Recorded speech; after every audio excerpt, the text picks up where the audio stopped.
na ang mga balita mula sa GMA Integrated News.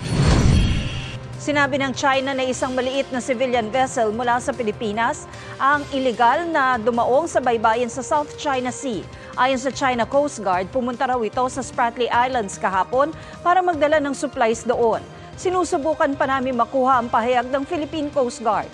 Pero nauna nang sinabi ng AFP spokesperson sa isang nakadelete ng post na naging matagumpay ang panibagong resupply mission sa BRP Sierra Madre sa Ayungin Shoal. Narito naman ang iba pang balitang binabantayan ng GMA Integrated News. Umento sa sahod ng mga kasambahay sa Calabarzon, ipatutupad na ngayong Pebrero. Mas mataas na coverage rate ng PhilHealth, epektibo sa February 14. At 3, sugatan sa knife attack sa Paris. Para sa mas malaking misyon at mas malawak na paglilingkod sa bayan, ako po si Tina Panganiban Perez ng GMA Integrated News, ang News Authority ng Pilipino.